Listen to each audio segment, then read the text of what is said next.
Welcome to அனு சமையல். இன்றைக்கி நம்ம பரோட்டா எப்படி செய்கிறது அப்படின்னு பார்க்கலாம். நான் 1/2 கிலோ மைதா எடுத்திருக்கேன். ஸோ 1/2 கிலோ மைதா கூட நான் 1 டேபிள் ஸ்பூன் அளவுக்கு சர்க்கரை சேர்த்துக்கிட்டேன்.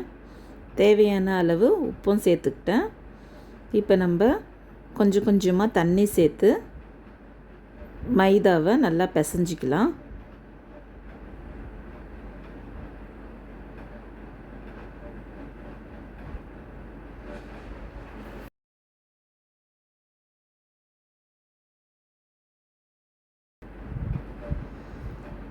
எண்ணெய் பிகினிங்லேயே சேர்த்துறாதீங்க. நல்லா நம்ம இந்த மைதா மாவை நல்லா பிசைஞ்சிட்டு இப்போ நம்ம 1 டேபிள் ஸ்பூன் அளவுக்கு எண்ணெய் சேர்த்துக்கலாம். மறுபடியும் நம்ம நல்லா பிசைஞ்சிக்கலாம். அதாவது பார்த்திங்கன்னா நீங்கள் இழுத்து பிசைகிற மாதிரி இருக்கும். இந்த மாதிரி இழுத்து 5 to 10 minutes நீங்கள் பிசைஞ்சிக்கிங்க.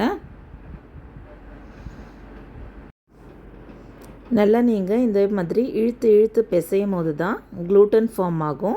ஸோ க்ளூட்டன் ஃபார்ம் ஆச்சுன்னா தான் உங்களுக்கு பரோட்டா சாஃப்டாக ஸ்ட்ரெச்சியாக வரும்.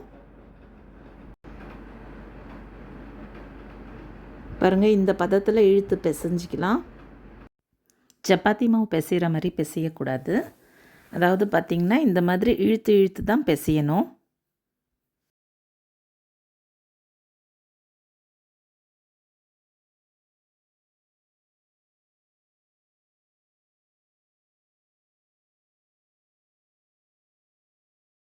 இப்போ நம்ம ஒரு 2 to 3 hours மாதிரி நல்லா ஊற வச்சுக்கலாம். நல்லா சாஃப்டாக பிசைஞ்சாச்சு. இப்போ நம்ம 1 டேபிள் ஸ்பூன் அளவுக்கு எண்ணெய் சேர்த்துக்கலாம். எண்ணெய் சேர்த்துக்கிட்டு நீங்கள் இதை க்ளோஸ் பண்ணி ஒரு 2 to 3 hours நீங்கள் இதை ஊற வச்சுக்கிங்க.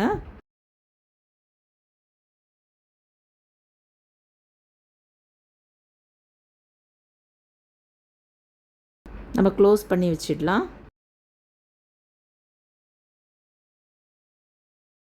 பாருங்கள், நான் 2 மணி நேரம் ஊற வச்சுட்டேன். இப்போ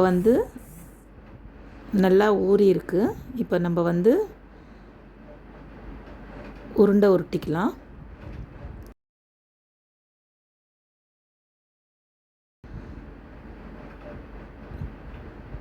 பாருங்க, சாஃப்டாக எப்படி வருது.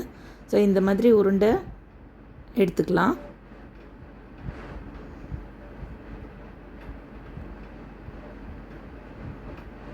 இதை கூட நம்ம பார்த்திங்கன்னா 30 minutesலேருந்து 1 hour ஊற வச்சுக்கணும். பாருங்கள், அது மேலே 1 டேபிள் ஸ்பூன் அளவுக்கு எண்ணெய் சேர்த்துக்கிட்டு ஒரு 1 hour ஊற வச்சுக்கலாம்.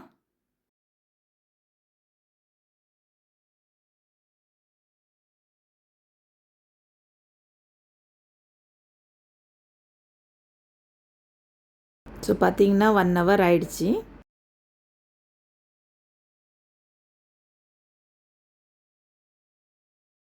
பாருங்க, நம்ம கையிலே கூட சாஃப்டாக இருக்கிறதுனால கையிலே கூட அமுத்திக்கலாம். அப்படி இல்லைன்னா சப்பாத்தி கட்டையில் கூட நம்ம உருட்டிக்கலாம். ஸோ நல்லா ஸ்ட்ரெச் பண்ணி உருட்டிக்கிங்க.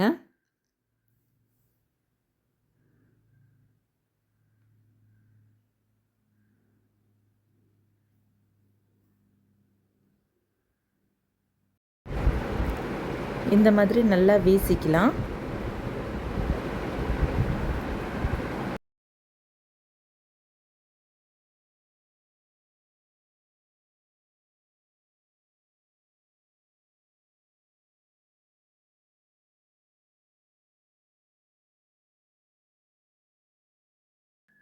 எண்ணெய் அது மேலே கொஞ்சம் அப்ளை பண்ணிவிட்டு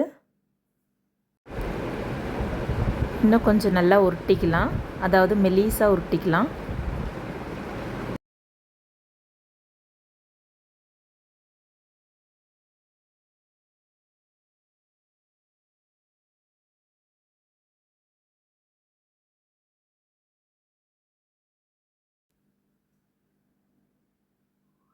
ஸோ இப்போ நம்ம இந்த மாதிரி சுற்றிக்கலாம்.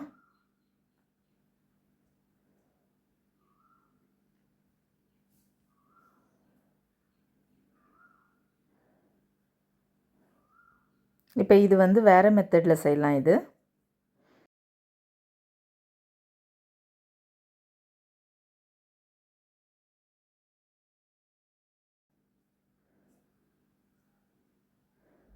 நல்லா மெலிசாக இது மாதிரி இந்த மெத்தடில் உருட்டிட்டு இந்த மாதிரி கத்தியை வச்சு இந்த மாதிரி நீளமாக இந்த மாதிரி கோடு போட்டுக்கலாம்.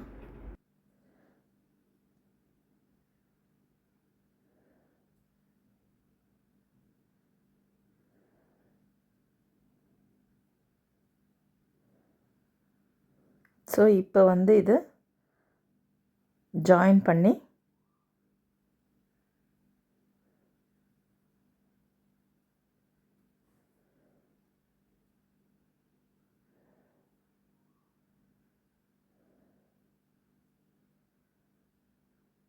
ஸோ இந்த மாதிரி சுற்றிக்கலாம்.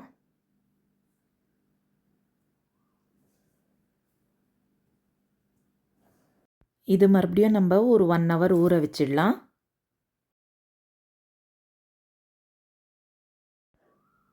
இது வந்து இப்போது கையிலேயே அமுத்திக்கலாம். அப்படி இல்லைன்னா நீங்கள் வந்து சப்பாத்தி கட்டியில் உருட்டிக்கலாம்.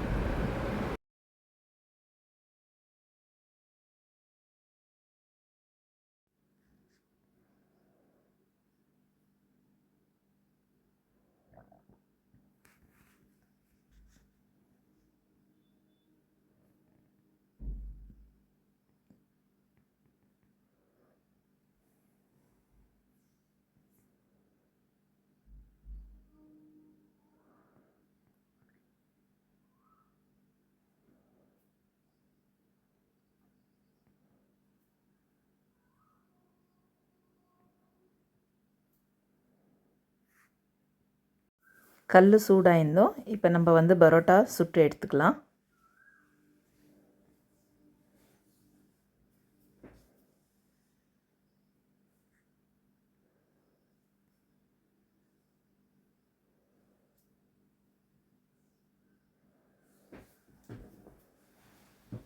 நம்ம இந்த பரோட்டாவை சுட்டு எடுத்துக்கிட்டு சூட்டோடையே நம்ம பரோட்டாவை இந்த மாதிரி அடித்து எடுத்துக்கலாம்.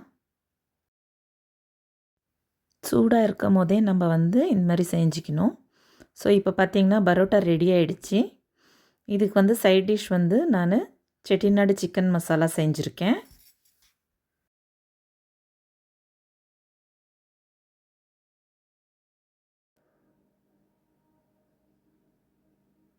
ட்ரை பண்ணி பாருங்கள், ரொம்ப டேஸ்ட்டாக இருக்கும். பாருங்கள் எப்படி லேயராக வந்திருக்கு. ட்ரை பண்ணி பாருங்கள். பிடிச்சிருந்துச்சுன்னா லைக் பண்ணுங்கள், ஷேர் பண்ணுங்கள், கமெண்ட் பண்ணுங்கள். Thank you friends.